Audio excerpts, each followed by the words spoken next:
Another example is the array of technologies, often referred to collectively as geoengineering, that potentially could help reverse the warming effects of global climate change. One that has gained my personal attention is stratospheric aerosol injection, or SAI, a method of seeding the stratosphere with particles that can help reflect the sun's heat in much the same way that volcanic eruptions do.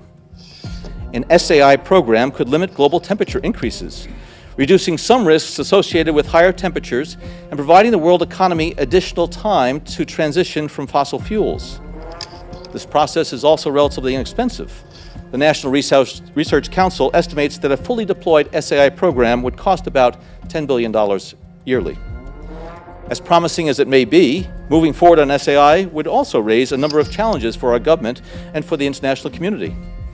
On the technical side, greenhouse gas emission reductions would still have to accompany SAI to address other climate change effects, such as ocean acidification, because SAI alone would not remove greenhouse gases from the atmosphere.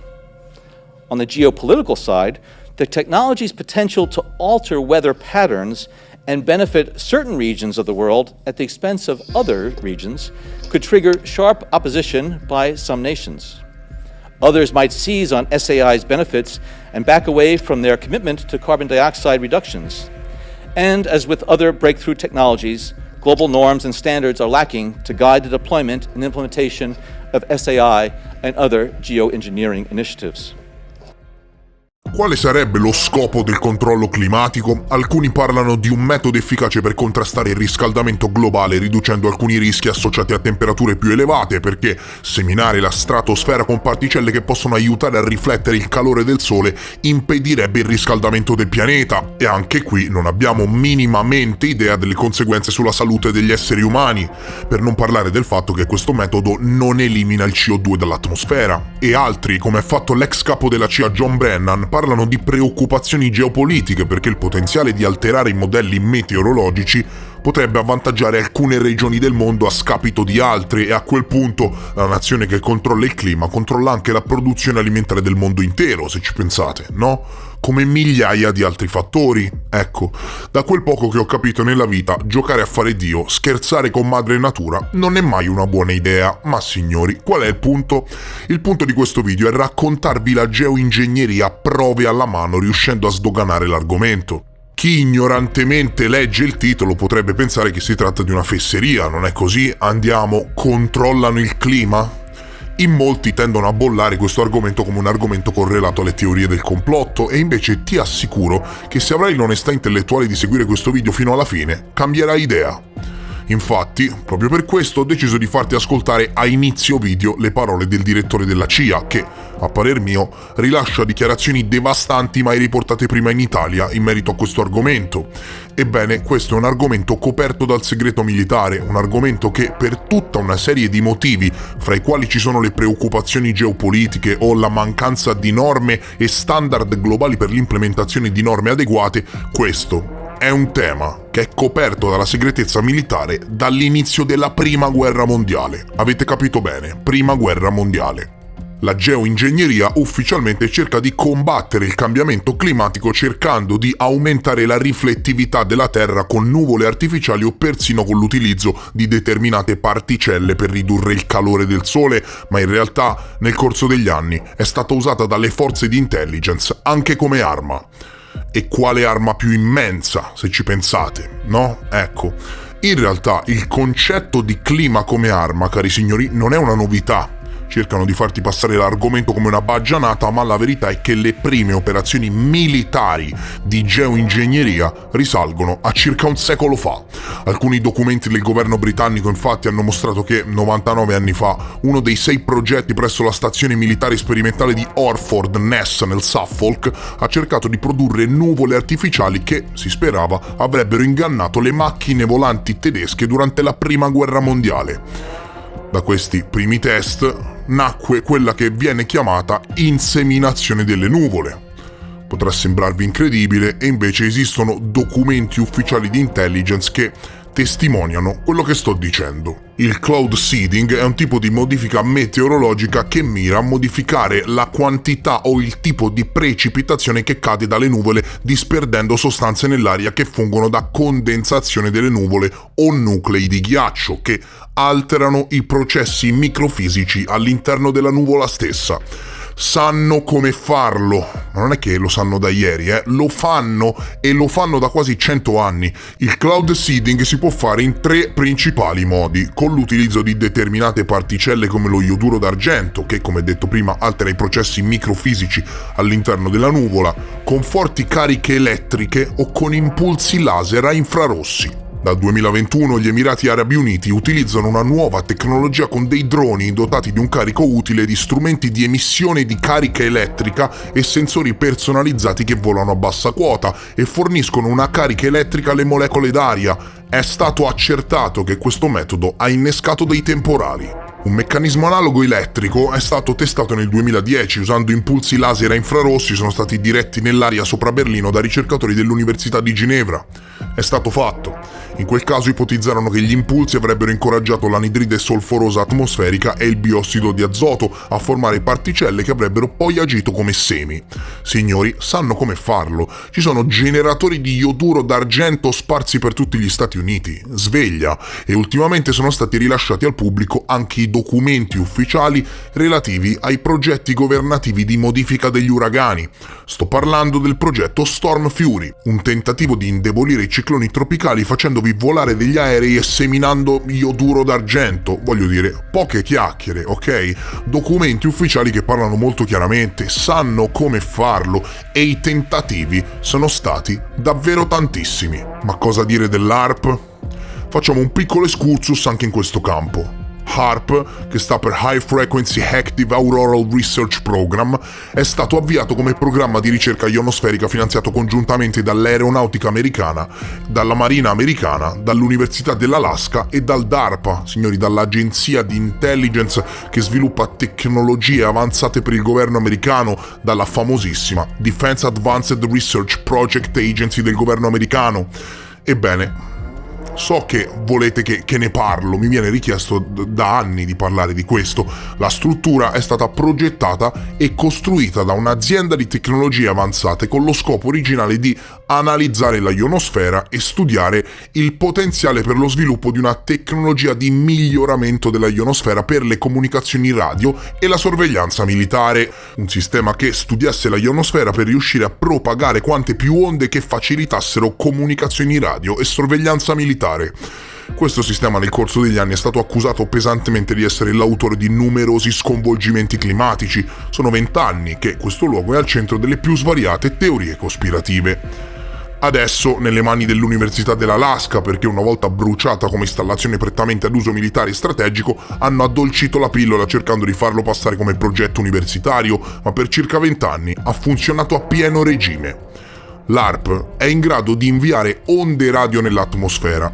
Le onde colpendo la ionosfera la riscaldano, causando delle piccole perturbazioni simili a quelle che producono le radiazioni solari, e tutto questo con lo scopo di studiare in che modo queste perturbazioni artificiali influiscano sulle comunicazioni a breve e a lunga distanza in ambito militare.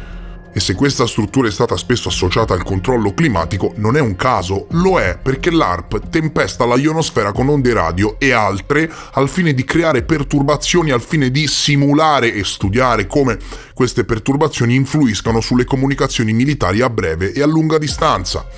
Questo influisce sul clima? Non è mai stato stabilito con certezza, fatto sta che determinate carte ufficiali possono darci un indizio in merito. Il fascicolo ufficiale governativo declassificato ai sensi del Freedom of Information Act che state guardando, prodotto dal DTIC, ossia dal Defense Technical Information Center del governo statunitense, è un documento che descrive, pensate un po', i potenziali impatti ambientali della costruzione e del funzionamento di una struttura di ricerca ionosferica proposta all'interno dell'Alaska. Ma guarda te che caso! Il sistema indicato sui documenti ufficiali come HARP, programma di ricerca aurorale adattivo ad alta frequenza, verrebbe utilizzato principalmente per condurre studi pionieristici sulle proprietà ionosferiche. Questa struttura proposta sarebbe la più tecnologicamente avanzata del mondo e potrebbe portare ad una migliore comprensione della ionosfera, consentendo ai ricercatori di sviluppare metodi per migliorare le comunicazioni sia per applicazioni civili che per la difesa con applicazioni militari. E già che, ma la penserò male, sicuramente, però già che mettono in piedi uno studio di fattibilità per valutare l'impatto ambientale della struttura, significa che così tranquilli non erano, no? Ecco, a quanto pare, non sono uno scienziato, ma a quanto pare bombardare la ionosfera di onde non è esattamente uno scherzo. Quest'altro fascicolo che state guardando descrive e documenta gli usi scientifici e l'ampia gamma di applicazioni create dal programma HARP, basato sulle considerazioni scientifiche di un comitato dell'Air Force e della Marina. Questo è un altro fascicolo del 93 dove si descrive la funzione degli emettitori dell'HARP, signori, documenti governativi ufficiali, ok? Ecco. Questo è un altro fascicolo ufficiale del 93 che studia l'interferenza elettromagnetica dei potenziali siti di trasmissione per il programma HARP. Voglio dire, esistono intere biblioteche di documenti rilasciati in merito a questo programma e tu non lo sai. E spero che tutto questo serva a togliere determinati argomenti dall'ambito speculativo e a portarli all'interno del giornalismo d'inchiesta. Ora, la volevate, ma comunque chiudiamo la parentesi sull'HARP e torniamo a noi. Controllare il clima è possibile? L'HARP, se vogliamo, è un programma dedito ad altro, dedito allo studio della sorveglianza militare e della ionosfera, che, fregandosene, potenzialmente ha innescato sconvolgimenti climatici, ma il punto non è questo, il punto è: esistono o sono esistiti programmi che avevano l'intenzione proprio di controllare il clima? Assolutamente sì. Esistono tuttora. Il programma Storm Fury, citato prima, è solo uno di questi. Dagli Stati Uniti agli Emirati Arabi, attualmente si portano avanti studi relativi all'inseminazione delle nuvole, cloud seeding. Con geoingegneria non si intende una branca di teorie complottistiche sveglia, ma una vera e propria ingegneria del clima, un insieme di tecniche di ingegneria ambientale volte ad alterare o manipolare intenzionalmente il clima, a partire dalla conoscenza scientifica del sistema climatico. Ma in che modo può essere fatto? Ebbene, è semplice, no? Ma ci siete già arrivati, no?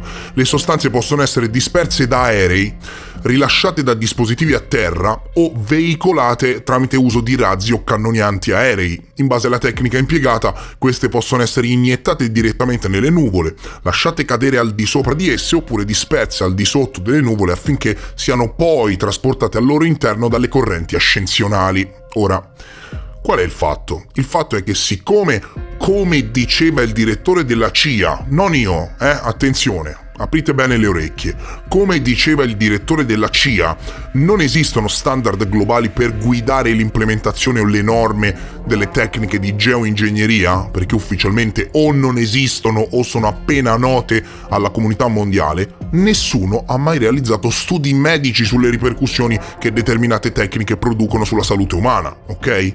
E questa è solo una delle tante preoccupazioni. Il principio della semina delle nuvole è stato scoperto nel luglio del 1946 e da quel momento in poi è stato implementato numerose volte dall'aviazione di determinati paesi, di molti paesi, ok? Quello che state guardando è un Cessna 210 equipaggiato per l'inseminazione delle nuvole, ma ufficialmente è alla luce del sole a scopo accademico. Ebbene, questo video dimostra, non è che solleva dubbi, attenzione, questo video dimostra che determinate tecniche sono state utilizzate in ambito militare. Lo stato che fa più largo uso di tecniche di inseminazione delle nuvole è attualmente la Cina, che mira ad incrementare la quantità di pioggia di molte regioni aride, compresa la capitale, Pechino. Pensate che vi è anche un conflitto politico tra diverse regioni che si accusano a vicenda di rubare la pioggia attraverso l'inseminazione delle nuvole. Attualmente circa 24 paesi, 24 praticano operazioni di modificazione climatica senza che nessuno te lo abbia mai detto. Inoltre la Cina usò l'inseminazione delle nuvole a Pechino prima dei Giochi Olimpici del 2008 al fine di liberare l'aria dall'inquinamento. Negli Stati Uniti, dagli anni 70, 2 agenzie federali hanno sostenuto diversi progetti di ricerca sul controllo climatico, l'Ufficio americano di bonifica, una sezione del Dipartimento degli Interni, e il NOAA, il National Oceanic and Atmospheric Administration. Il primo sponsorizzò i progetti di ricerca dal 1964 al 1988, includendoli nel progetto Skywater, mentre il NOAA condusse un programma di modifica meteorologica tra il 1979 e il 1993 e attualmente i progetti sono stati esportati in diversi stati, fra la maggior parte degli alleati degli Stati Uniti. Il progetto più altamente classificato in ambito militare fu il progetto Popeye, progetto Braccio di Ferro, e signori cari, esistono prove certe che dimostrano che tra il marzo 1967 e il luglio del 1972 l'esercito statunitense inseminò con argento iodato il Vietnam del Nord e specificamente il sentiero di Ho Chi Minh al fine di prolungare la stagione monsonica. Il risultato che ottennero fu strabiliante e infatti in seguito a questa operazione prolungarono di 45 giorni la stagione delle piogge. Alla fine degli anni 60 questa operazione era coperta dal più alto grado di segretezza militare. Se hai ancora dei dubbi in merito al controllo climatico militare, sappi che nel 1977, dopo i disastri procurati al Vietnam, fu creata una convenzione internazionale sul divieto dell'uso di tecniche di modifica dell'ambiente e del clima a scopo militare. Si chiama Convenzione NMOD e sebbene gli Stati Uniti abbiano in seguito firmato la Convenzione NMOD che vieta l'uso di tecniche di modificazione meteorologica per scopi ostili, uno studio dell'aeronautica militare americana, questo studio che state guardando, chiamato Possedere il tempo nel 2025, realizzato nel 1996, tornò ad ipotizzare alla luce del sole l'uso di metodi di modifica meteorologica in ambito militare.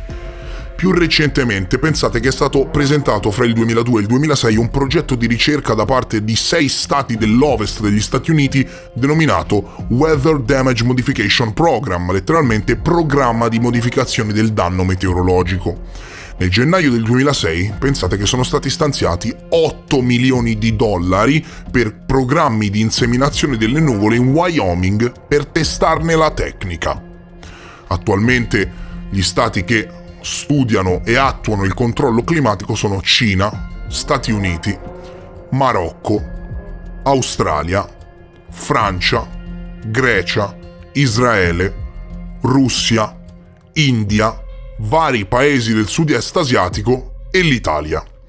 In Italia un primo tentativo di inseminazione delle nubi fu fatto negli anni 60, ma non diede i risultati sperati. Per far fronte ad un periodo di elevata siccità, o perlomeno il pretesto era questo, esperimenti di inseminazione delle nuvole furono attuati dapprima in Puglia, dall'88 al 94, nell'ambito di un'operazione che prese il nome di Progetto Pioggia, e in seguito in Sicilia, Sardegna e Basilicata. Ho trovato un vecchissimo articolo d'archivio del Corriere della Sera che ne parla, e con la scusa della siccità testarono metodi di controllo climatico per allinearsi con i progetti statunitensi. Le attività all'epoca furono condotte in collaborazione con l'azienda Tecnagro e con la compagnia israeliana EMS, una sussidiaria di Makorot Water Company, con l'obiettivo di trasferire le competenze e le tecnologie israeliane sul territorio italiano. Nel caso Puglia, la tecnica di inseminazione impiegata si basò sulla dispersione di ioduro d'argento da alcuni aerei alla base delle nuvole obiettivo ad un'altezza approssimativa di 800 metri. Per gli altri programmi il modus operandi ancora oggi non è chiaro. Quello che state guardando è un P-68 tedesco equipaggiato per l'inseminazione delle nuvole con ioduro d'argento. Allora, qui non si scherza, qui abbiamo più di 24 stati che hanno la tecnologia per modificare il clima a proprio piacimento. Questo vuol dire supremazia in guerra, significa che giocano a fare Dio con i raccolti e con l'agricoltura, significa che possono influenzare la geopolitica di determinati stati, influenzare decisioni politiche ed economiche, e tutto questo è stato top secret per 80 anni. L'argomento è talmente grosso che questo video gratta solo la superficie. Se questo video otterrà dei buoni risultati mi impegnerò a realizzare una seconda parte ancora più approfondita, quindi ora sta a te. Per oggi signori è tutto, mi raccomando, se vuoi continuare questo discorso lascia un like e dimostrami il tuo supporto, valorizza questi lavori e fammi capire che sei interessato. Grazie per essere stati con me e spero che il video vi sia piaciuto. Se sei nuovo e ti interessano i temi che affronto, iscriviti al canale. Noi ci vediamo presto, molto presto, nel prossimo episodio. Adieu!